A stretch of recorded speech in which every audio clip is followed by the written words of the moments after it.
you were the little girl back in Michigan? Was that the dream to be an international superstar? No. What was the dream? I wanted to be a dancer when I was a little girl. That was my dream. And or a nun? Well, that only lasted a few years.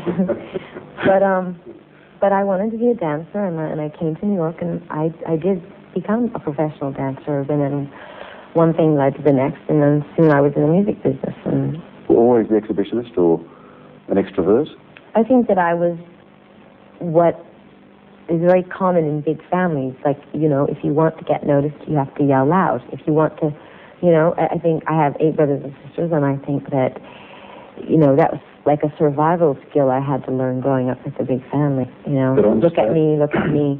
And I just think I perfected that, you know, as a performer, you know, and grew into that. Again, I sort of chucked the quotes at you that I've read, that may not be yours, but one in which you said that you have this terrible fear of being mediocre, that drives you. I think maybe in the beginning I had that, but I'm not afraid of that anymore. Right. It's a great feeling to be powerful. And now you're pretty powerful, given you. Yes, it is. Yeah. Did you go after power? No. In the beginning, Hedonistic? Did you go after satisfaction in the job that you do and the art that you want to create? Were you hedonistic? When you're standing on stage and you see a smile come to someone's face, that gives you pleasure. I think when someone comes up to you and says, God, I heard your record and I just love this song, or I was feeling so down and this song really cheered me up, or whatever, I mean, that gives me pleasure. So, and it's also a powerful feeling because you know you've affected someone.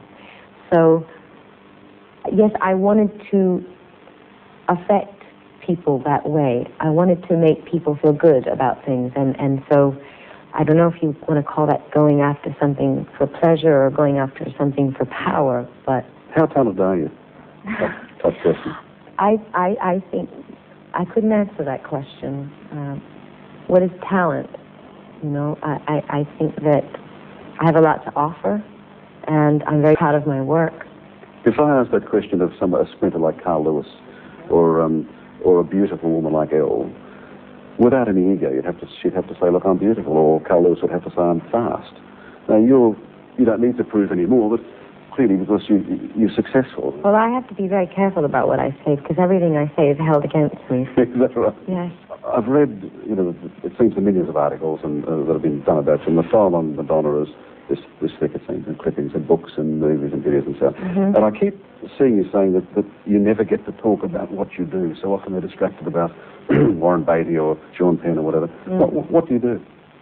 I write music, and I sing, and I run a record label, and I produce movies, and I act in movies.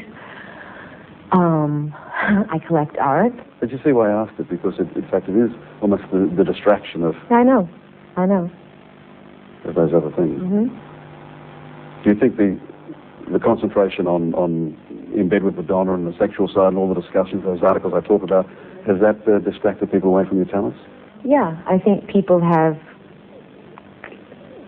gotten sidetracked by certain issues that were so controversial in our society today that people couldn't get past them. They couldn't get past my political statements or my point of views about sexuality and about being free to express yourself, and people just got so hung up on that they refused to see me as an artist. Yeah, but you were sort of pulling that strings, weren't you? So it wasn't as though... Well, I know, No, I don't think of myself as a victim at all, don't get me wrong. But I knew that I was dealing with taboo subjects, and I knew that it was going to upset some people. I didn't think it would upset that many people, and I didn't know that it would resonate for so long. Really? Yeah. Really? But I think, to me, it showed me really what a hypocritical society that we live in, and how repressed most people really are about their feelings and their fantasies and their identity and who they are in the world. I think it was very telling about the world